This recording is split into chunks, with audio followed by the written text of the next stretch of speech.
Vous êtes chez Tartampion, salut à tous. Et voici Animoyams. C'est un jeu pour 2 à 6 joueurs à partir de 5 ans. Alors dans Animoyams, eh bien, on va jouer avec des dés. Et sur ces dés, il y a des animaux. Il existe 5 animaux différents. En début de partie, chaque joueur va recevoir une petite fiche devant soi sur laquelle il va noter son prénom. Et au fur et à mesure de la partie, il va remplir cette grille. Alors quel est le but du jeu? Eh bien, c'est soit de collectionner le plus grand nombre possible d'animaux ou bien d'obtenir le plus grand nombre d'animaux différents avec la ligne arc-en-ciel. Alors, à votre tour de jeu, vous avez le droit maximum à 3 lancers de dés. Vous n'êtes pas obligé de tous les utiliser, c'est vous qui voyez. Quand votre tour arrive, vous devez lancer les 5 dés et ensuite vous choisissez ce que vous remplissez. Alors admettons, vous obtenez ce résultat-là, 3 cochons, un chat et un lapin. Eh bien, si vous décidez de faire la plus grande collection d'animaux, à ce moment-là, il est plus malin d'utiliser les cochons.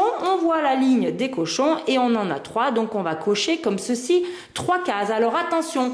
Une fois que vous avez rempli une ligne, eh bien vous ne pourrez plus faire cette catégorie d'animal pendant toute la partie.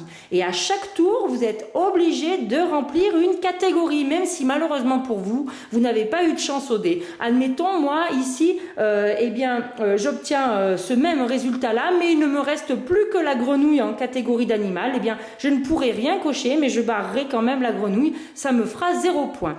La ligne arc-en-ciel est particulière. Elle permet, elle, d'écrire, de cocher les nombres d'animaux différents. Donc, admettons ici, j'ai fait les cochons, les chats et les lapins. Eh bien, ce lancer de dés pourra me servir s'il me reste la catégorie de l'arc-en-ciel, puisque j'ai 3 sortes d'animaux. À ce moment-là, avec 3 animaux différents, je vais faire ici 3 coches. Et la partie se termine dès qu'on a fait toutes nos catégories. À ce moment-là, les joueurs comptent le nombre de croix qu'ils ont. Celui qui a le plus de croix, vous vous en doutez, remportera la partie. Et puis au dos de cette fiche, eh bien, si vous tournez, vous allez avoir cette présentation-là qui est peut-être un peu plus simple pour les plus jeunes. Là, on a un tableau à double entrée. Pour les plus petits, eh bien, on peut utiliser cette méthode. Alors, quand on choisit une catégorie d'animal, si je reprends mon exemple avec le cochon, on barre le cochon et on commence par ici en coloriant le nombre de petits ronds qui correspondent au nombre de dés. Donc ici, 3 cochons, mais je devrais colorier ou cocher comme vous voulez 3 cases. Donc c'est plus simple à la fin de la partie de voir celui qui est allé le plus loin et de comparer nos fiches pour trouver le gagnant.